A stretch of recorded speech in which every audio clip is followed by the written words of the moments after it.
Nasaan na sila, Dave? Inuwi na ho si Ninyo. Inaantok na ho kasi. Tawag na lang daw po siya sa inyo. Eh, ba't ka nila iniwan? Hindi ka nila sinama? Hindi ho eh. Ma'am, magpapaalam mo sana ako sa inyo. Baka pwedeng umuwi muna ako kasi hanapin ko yung kapatid ko eh. Oh, sure. Go ahead na. Wala ka nang silbi dito. Pero bukas, bumalik ka kaagad, ha? Pag binalik si Ninyo. Sige po, ma'am. Salamat po.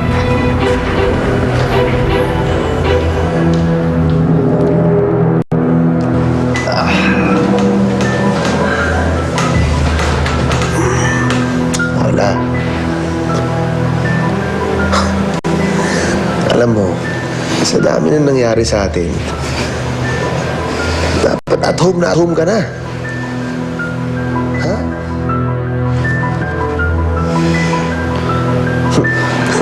Yan ang gusto ko sa'yo. Umiirap-irap ka pa eh. Kaya lalo akong kinikilig sa'yo eh. Alam mo, bakit hindi mo na lang enjoyin? Malay mo, ma-inlove ka pa sa akin. Hindi mangyayari yun. Mamamatay muna ako. Sakit mo magsalita? Bakit? Sino ba type mo, si Roldan? Hindi ka masagot.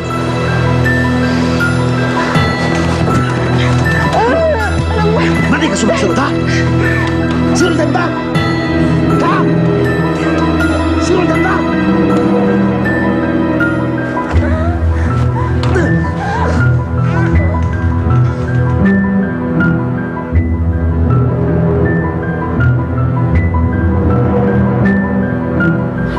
Mayroon akong good news!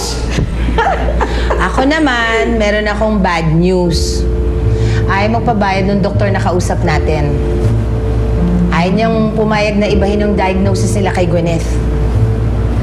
Paano yan pag gising kunyari ni Gwyneth bukas? Walang problema. Kaya nga may mga artista, di ba? Eh di good news yan! Ako may good news ako. For sure, number 1 na naman tayo. Hindi naman bago yan eh. Ito ang bago. Si Dave at saka si Divina, hindi sinama si Helen. Ha? Si Ninyo lang ang kasama niya pag-uwi.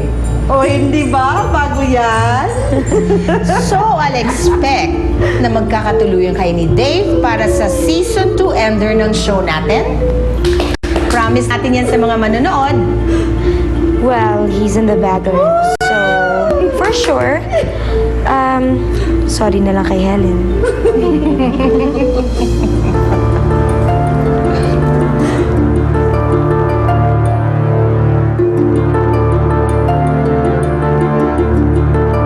May mensahe ang leading ladies ng Bagong Machete.